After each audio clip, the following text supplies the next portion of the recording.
Hello everyone, welcome to Exam Mentor. Friends, कैसे हैं आप लोग? आशा करते हैं आप सभी लोग बहुत अच्छे होंगे और बहुत ही बेहतर तरीके से अपनी तैयारियां कर रहे होंगे, है ना। तो चलिए फिर फ्रेंड्स शुरू करते हैं आज की क्लास।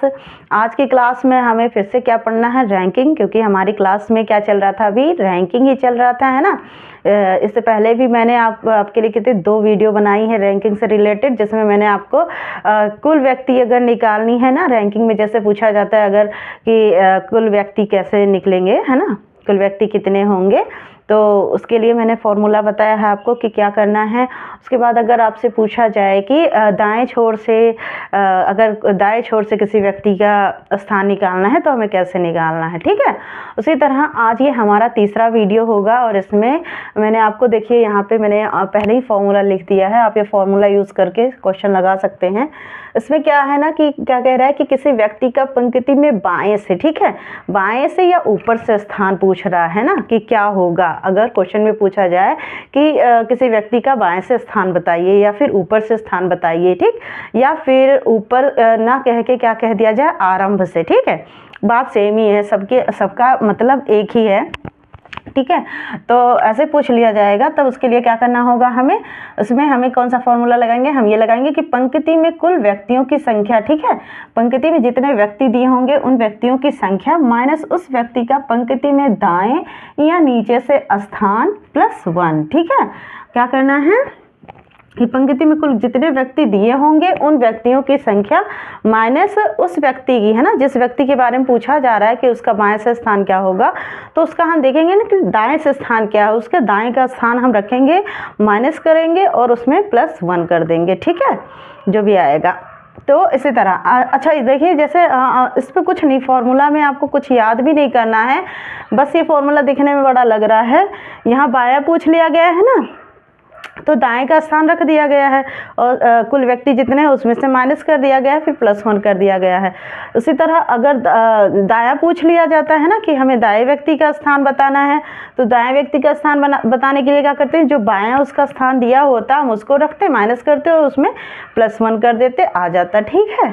समझ में आ रही होगी बात? तो इसमें कन्फ्यूज़ होने की कोई बात नहीं है, फॉर्मूला सेम ही है दोनों का, बस स्थान हमें सिर्फ चेंज कर देना है। अगर बायां पूछ रहा है तो दाएं को हमें रख देना है और दायां अगर पूछ रहा है तो फिर बाएं को रख देना है। मतलब एक का स्थान आपको दिया होगा अगर बायां दायां पूछ रहा है तो, ठीक है, या ऊपर नीचे पूछ रहा है या आरंभ से पूछ रहा है, अंत से पूछ रहा है, ऐसा करके कुछ पूछ रहा है तो एक तरफ का आपको स्थान क्वेश्चन में दिया होगा।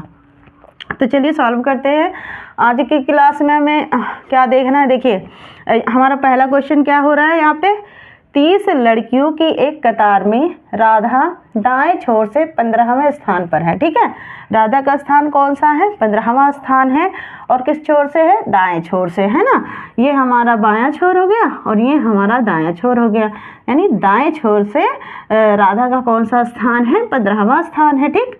अब बताइए कि राधा का बाएं छोर से क्या स्थान होगा, है ना, बाएं छोर से क्या स्थान होगा, हमें इधर से बताना है कि इधर से राधा का कितना कौन सा स्थान होगा। तो बस क्या करना है हमें, इसमें क्या करना रहेगा, कुल व्यक्तियों की संख्या जितनी दी है, यानी इस पंक्ति में, पंक्ति मतलब लाइन, है ना, यहाँ पर कतार लिखा है ना, कतार भी का मतलब पंक्ति ही होता है, लाइन होता है ना। जैसे एक लीनियर फॉर्म में अगर व्यक्ति को बैठा दिया गया है ना, तो उसी को क्या कहते हैं? कतार भी कहते हैं, समझे।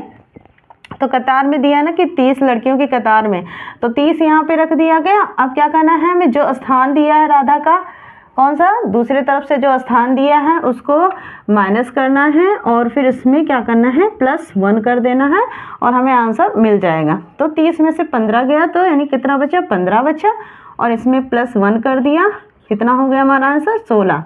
यानी कि राधा का कौन सा स्थान होगा? तो राधा का बाएं छोर से 16वां स्थान होगा। क्या होगा? 16वां स्थान क्या होगा? हमारा सही आंसर होगा। समझ में आई बात, है ना। तो इतना समझ में आया होगा। दूसरा क्वेश्चन देखते हैं। और दूसरा क्वेश्चन क्या कह रहा है कि 39 यानी 39 विद्यार्थियों की एक कक्षा में महेश अशोक से 7 रैंक आगे है, ठीक है। 2 व्यक्ति दिए हुए हैं, महेश और अशोक। क्या कह रहा है कि महेश जो है वो अशोक से 7 रैंक आगे है। यदि अशोक की रैंक अंत से, कहाँ से? अंत से, है ना, नीचे से दिया हुआ है, अंत से 17वीं है, ठीक है, 17वीं है, तो महेश की आरंभ से कौन सी रैंक होगी, तो हमें महेश की रैंक बतानी है। और महेश की रैंक को यहाँ पे क्या कहा जा रहा है कि महेश क्या है, अशोक से 7 रैंक आगे है, यानी 7 रैंक वो ज़्यादा है, तो उसमें 7 हम क्या कर देंगे, 17 में 7 ऐड कर देंगे, यानी कि कितना हो जाएगा, हमें ये 24 हो गया है ना। अब ये 24 जो रैंक दिया हुआ है ये किसका है, महेश का रैंक है। और कहाँ से है, अब जैसे ये नीचे से ही पूछ रहा है ना, तो ये हो गया अंत से, है ना। तो अंत से ये महेश का जो रैंक आ गया, कितना आ गया, 24। ठीक, अब पूछ रहा है तो महेश की आरंभ से कौन सी रैंक होगी, है ना। अब इसमें क्या करना है, हमें जो महेश की रैंक है ये हमें आरंभ से भी बतानी है कि अगर आरंभ से हम महेश का रैंक पूछ रहा है तो महेश का रैंक कौन सा होगा, है ना। तो क्या करना है, बस अब कुछ नहीं, यही फॉर्मूला उठा के हमें रख देना है, क्योंकि देखिए यहाँ ऊपर से कह रहा है ना, यहाँ भी ऊपर से ही आ रहा है, ऊपर से स्थान पूछ रहा है ना।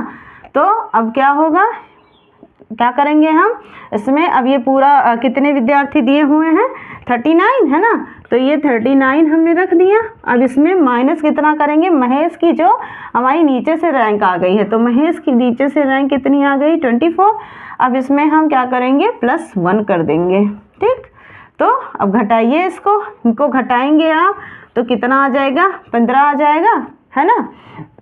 9 में से 4 गया, 5 बचा, और 3 में से 2 गया, 1 बचा, फिर +1 कर देंगे इसमें, और हमारा आंसर कितना आ जाएगा, 16, यानी कि 16वां रैंक। अगर पूछा जा रहा है कि अशोक का आरंभ से कौन सा, सॉरी महेश का आरंभ से कौन सा रैंक होगा, तो महेश का आरंभ से 16वां रैंक होगा। ठीक है, ये हो गया हमारा आंसर, 16वां, है ना, आंसर ये सही हो गया।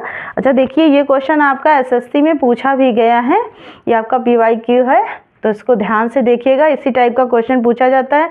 अब कुछ नहीं, इसमें क्या कर दिया गया, 2 लोगों की संख्या दे दी गई है ना, 2 व्यक्तियों के बारे में दे दिया गया है। और उसमें अब ये जैसे 7 बता दिया कि अशोक से ज़्यादा है, वो 17वां रैंक अंत मतलब स्थान अगर अशोक का है, तो उसमें अगर 7 ज़्यादा है महेश, तो 7 उसमें ऐड कर दिया गया, और बस 24 आ गया। उसका एक हमें रैंक पता चल गया नीचे से, तो हम ऊपर से बहुत आराम से निकाल लेंगे, है ना। कुछ नहीं, बस थोड़ा सा दिमाग यूज़ कीजिए और सवाल बहुत आराम से लग जाएगा। ठीक, आगे फिर देखते हैं, अभी और बहुत सारे क्वेश्चन है इसमें, तो मैं देखती हूँ और 2-4 क्वेश्चन आपको करवा दूंगी, है ना। और जो नहीं समझ में आ रहा है तो आप लोग कमेंट कर दिया कीजिए, आप लोग अगर कमेंट करेंगे तो मैं देखूंगी और भी अच्छे से थोड़ा सॉल्व कराने की कोशिश करूँगी, है ना। मैं ट्राई करूँगी कुछ और बेहतर बता सकूँ। ठीक है, तब तक के लिए आप लोग जिन लोगों ने अभी तक मेरे चैनल को सब्सक्राइब नहीं किया है, वो लोग चैनल को सब्सक्राइब कर लें और शेयर भी कर दिया कीजिए। ठीक है, वीडियो अगर पसंद आ रही है तो लाइक भी कर सकते हैं।